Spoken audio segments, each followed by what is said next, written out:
Najua kwamba kuna mahali panaitwa Undani. Naam. Wa. Wali. Wewe. Wembe. Wi. Wimbo. Wote. Undani. Hamjambo marafiki, karibuni katika Jifunze Kiswahili na Bi Mercy. Hi friends, welcome to Learn Swahili with Bi Mercy. Huyo ambaye umemuona hapa ni dadangu ambaye pia anapenda Kiswahili kama Bi Mercy na tumesoma na yeye.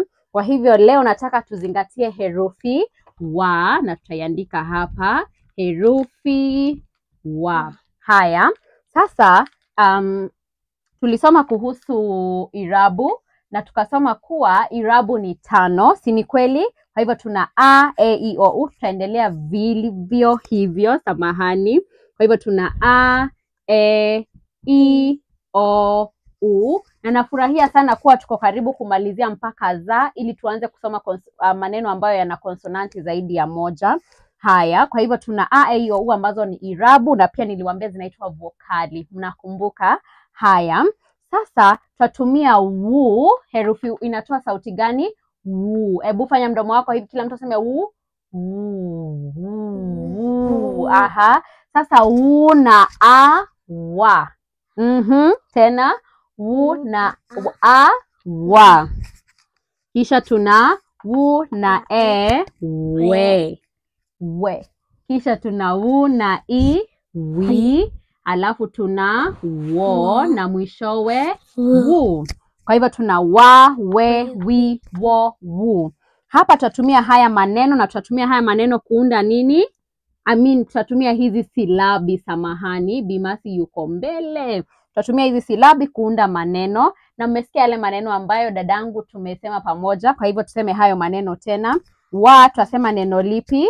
Acha tuandike kutumia kalamu nyekundu. Wa tutasema wali. Wali is rice, cooked rice. When rice is not cooked inaitwa mchele. Haya, tuna wali.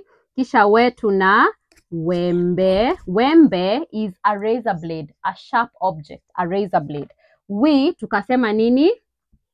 Wimbo. Wimbo is a song kama huu ambao tuliimba. Wali, that's a song.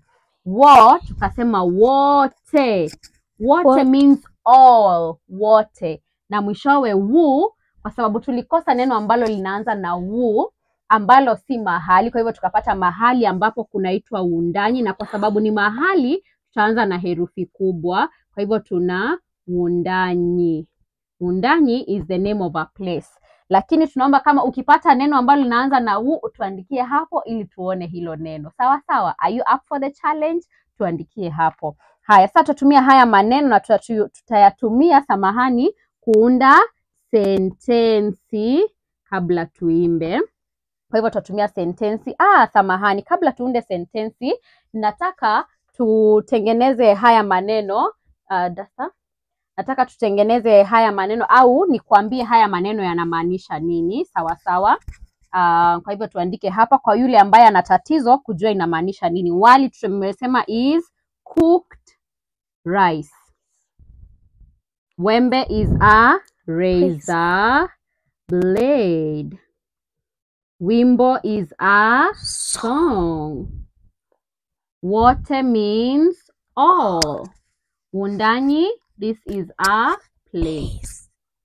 Ni mahali. It's the name of a place. Inataja mahali. Ndio maana tumeanza na herufi kubwa. Halafu sasa tutaunda sentensi. Wacha sasa tuandike hapa sentensi. Sentensi ya kwanza tunatumia wali. Tutasema sentensi ya kwanza tutasema nimepika wali, na tuweke kikomo. Sentensi ya pili wembe. Tutasema nimenunua wembe. Sentensi ya tatu, God's will tupe sentensi ya tatu. Tumeimba wimbo. Tumeimba wimbo. Sentensi ya 4, Walienda wote. They all went. Walienda wote. Na sentensi ya mwisho tasema hapa ni Wundanyi. Hapa ni Wundanyi. Mmefika Wundanyi. Wundanyi is the name of a place. Tumekosa neno ambalo linaanza na wu ambalo si mahali. Sawa sawa? Haya basi sasa tutaangalia hapa tumetumia tumetumia wali, tumetumia wembe, wimbo, wote na Wundanyi.